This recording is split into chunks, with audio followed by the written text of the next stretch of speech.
Record root software.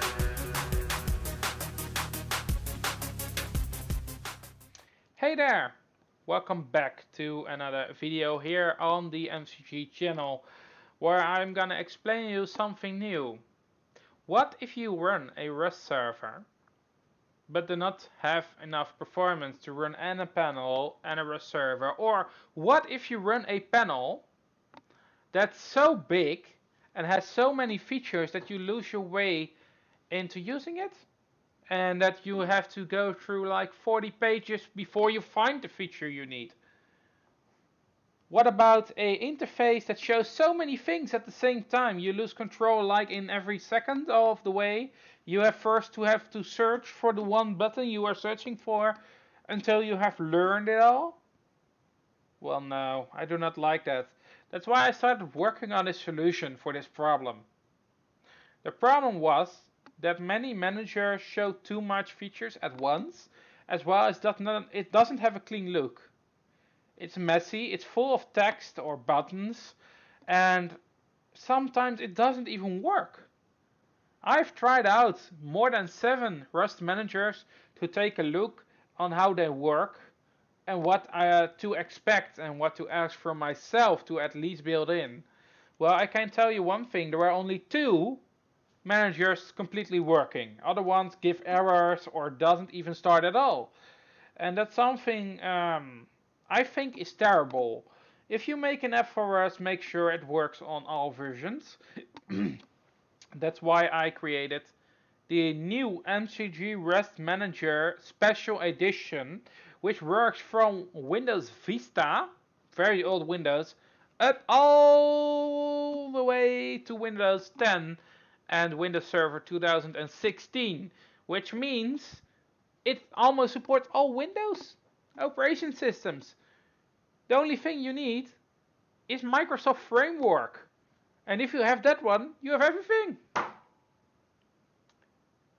That's cool, isn't it? Anyways, this software is available on my website. You can purchase it by donating. Basically, you donate a small amount of money to give me a chance to, well, make better software. Because I have to invest almost all my time in programming it on my own. I do not have help with programming itself. I only have someone who tests this out for me and throw a lot of errors at my face every day. He tested it goes through and through and through the program all the way until it finds a bug. And I can tell you one thing, he can't find a small bug anymore. And if he finds it, it's always solved in less than 1 hour after report, unless basically I am sleeping. Then it's the next day. But anyways, I'm at home most of the time, so I can work on the software. So, well, let me go to the next part. The description will be filled with all the information required to get the software, get more information about the software and more. And I have one thing to add to the story. If you are a member on the FacePunch forums for Rust, you can find a topic about the MCG Rust Manager, which includes a special coupon code to give you a discount on the Rust Manager. And if you want to get it for free, I think you can better search some other software that breaks every second, because well, basically I provide a lot of free services, support and more, but I'm also a person and I cannot split myself in 400 different persons without something back. I'm sorry that I have to ask some money for it. It's not much, but I think it's worth 10 times that, but I still want a small portion, you know, for it back. Well, without further ado, let's get into the demonstration. Oh, and before I forget, I wish you all good luck and happy resting. Welcome everybody to the program itself. We are here and this is the brand new interface for 1.2. You can see my IP address up there. It's a fake address to be something. But anyways, let me show you how to do things. I have one server already set up, but to demonstrate I'm gonna first remove it. So I first click on the server. You can see here the name test because I called it test. Here is where you're gonna see the name of the selected server. At the moment it's offline. So let's first delete the selected server. It will ask if I'm confirmed, and yes. And now it's gone. The server is gone, buttons are disabling, and now I can click the manage servers, which will have a new wizard screen. This wizard screen is only available if you have run the update once. So as soon as you install the server, you get the first run wizard, which will ask you to provide a steamcmd.exe, which is available for free from the SteamCMD website. Link is provided by this wizard setup. After that, you can open the brand new server wizard, enter a server name, for example, my server, and then click create new server, or if you have already a server existent, you can click this one. Make sure that the other server is offline before doing this, because it will copy the server folder with all the player data file and such, and make sure you write down what settings you used before, because this server cannot know how you started up before.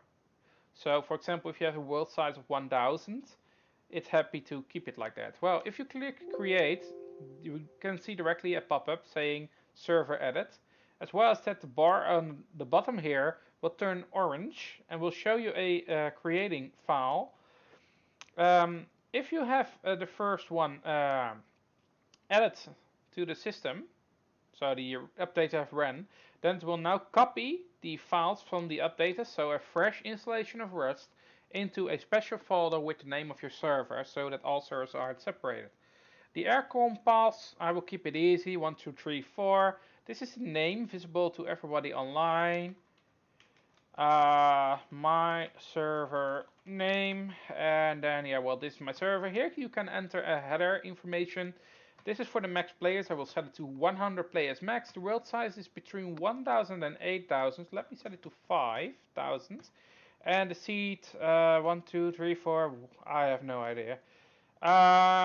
This one is automatically generated, but you can change it if you want to. It's an identifier for the server folder, but it's nothing special. This is the prefix as you named the server in the first step, and this one is behind it because it's a server. This slider on the bottom here, you can turn it on or off. And basically what it does is you can change if it updates the server on startup or not. It will only update the server if there are different files in the update folder. So if you have run the update separately and that one has newer files, it will get the newer files and update your server first before starting up the server itself. Now when I click save, it says settings updated for next startup, and I'm done with installing the first server. Here it is. If you click on it, you can see it's going active over here.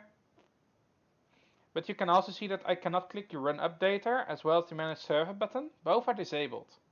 Those are disabled because it's busy copying files.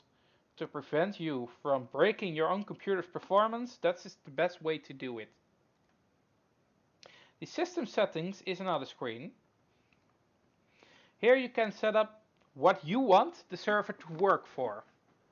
In this example here, it's basically, I'm going to explain it one by one, but in this example you can see automatically get latest update. That means that if you start this program, it will directly download the latest version of Rust into the program itself and then wait for your orders. You can turn it on or off, whatever you want. I'm gonna turn it on for the second. Hide server screen is something if you do not like for example, you want to host 8 Rust servers and you do not like 8 extra screens popping up, you can turn this one on and the server console is hidden. You can still access the server in this manager as you want, but it's basically completely hidden and will stay hidden. So you can only terminate it, oh hey, the server is installed. You can only terminate it in the task manager of your Windows, or if you have the manager open and use the quit command or stop server button on the screen. Close updater when it's done. If you run the updater, which I'm going to show you in a second, it will automatically close that screen when it's done. Otherwise, it will show a close screen button. And why did I do this? Some people have a slow connection and they want to run the updater. So when they run it and it's done, it's not funny when the screen is gone and you don't know if it succeeded or not. So by default it's off and it will automatically keeps the screen open showing that the update has successfully finished. Server consoles, I will turn it on, will automatically add the consoles to the right side here where the manager is. So basically what it does is it outputs the system console. There's differently than command console, but a system console from the selected server. Not only the selected server, but all servers will output their console to here if it's enabled. Then over here we have the set online check interval. It will ping the Steam API every 60 seconds. A little bit fair warning, Steam does not like you spamming their API with their calls for an online status check. I would keep it on 60, but if you want you can lower it as far as you want it to. But I do not recommend setting it to every 10 seconds or lower because it will get you banned from the Steam API by IP address, blocking basically the Steam check for your program. If this one fails and Steam says it is offline, it will automatically do a backup check using the aircon of your server and showcase a warning on the bottom of the screen that Steam itself reports your server as offline. It doesn't mean your server is offline, it means that the server API from Steam has trouble recognizing your server as online. This can either be a closed port or a Steam API server who having a difficulty to connect to the Steam server itself. So it can also be on their side. There's not much way we can check it. Then you have the working directory where I have my cursor at the moment. I have set it to eRust server test, but normally it's the C root directory. So you can change it by clicking this button. You get a browser dialog where you can change it. If you have a server and you run this on a Windows server, for example, and the IP is blocked because you're using a VPS, you get a system ID on the left top of the Rust window. That's something causing a problem because this program runs on the IP address it gets from the MCG server. So when you start the program up, it gets the IP of the server when you're on from a small web script, which will return basically the connection IP. So if you run a web browser and go to the same API script, you get only the IP in return.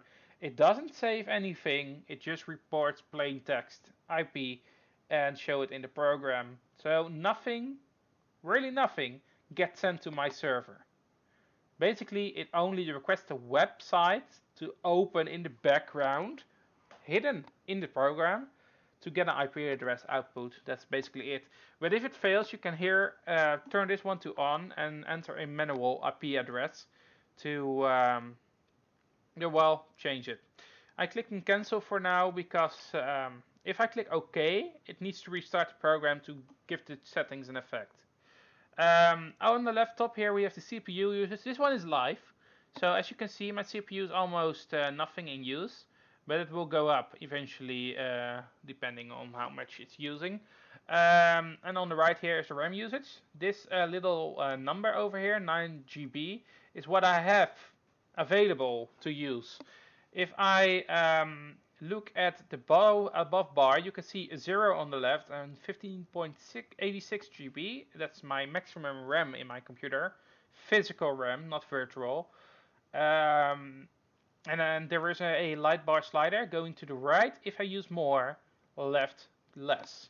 So basically if that bar is all the way up here, I would not recommend creating another server.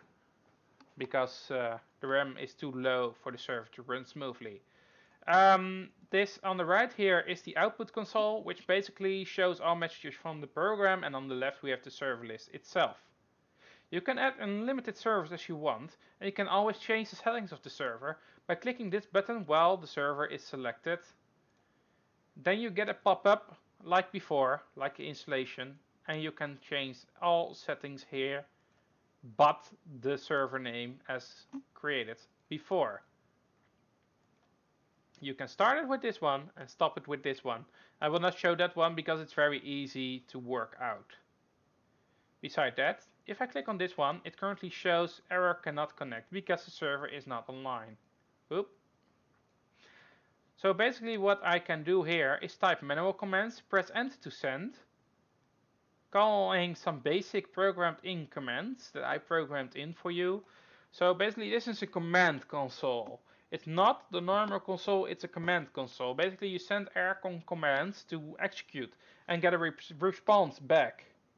Please note, if you click another server here and click on server console, it will wipe the screen and change to a different one.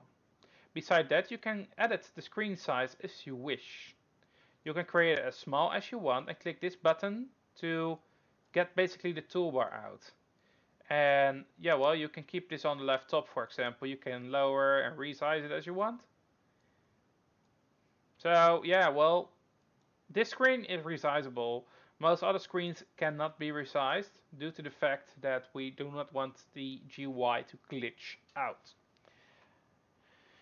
Well, let's run the updater. When I click on it, I get this window over here, and you can see the output of the updater on the main input screen. So the general console, and as you can see, it's validating the update, and if there is a difference, it will update the files on your computer with the newest version of Rust. And as soon as you start a server that has updated through and that one uses the old files, it will automatically copy over the files to the old from the old server. Will be overridden with the new one. Bad language. Anyways, this one keep going, and this one is the screen which I was talking about. Currently there is no button, but you can see that saying waiting for Steam CMD.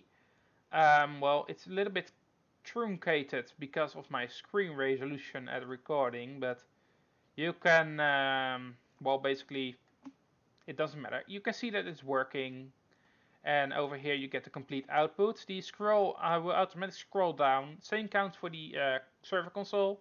It will keep scrolling down, and it will always keep you at the last selected item. If you select any other server and click away, it will go to that same server as before. So basically you cannot deselect a server unless you select another server. Over here we have two buttons, check status and auto check. Auto check will automatically do it with every so many seconds, as said before in the settings. You can turn that one off for this session, but it will go on as soon as you start the program again. So basically it's a temporary toggle. As you can see here, update completed, which means the app is checked, validated and updated, which was needed. Beside that, the update check is now set to manual. This means that I have to click this button over here, and as you can see, manual status check activated. That means that it checks on the moment that I press this button, it checks if any of the servers are online or offline. So yeah, well, it's loop all the servers in the list. You can add unlimited servers. Keep in mind your server resources cannot be improved. Anyways, you can click this button and then this one, delete selected server to remove it again. So basically, these are the features currently in this application, but there are some more features coming up, such as the Oxide Manager, which will be an extra panel where you can select plugins to install on your server, as well as install Oxide itself, as well as update plugins and more. So more of that will be later on in another dev video. Thank you for watching this showcase. More information in the description or on the website, also in the description. I will see you all next time, and I hope to see you soon. Good luck!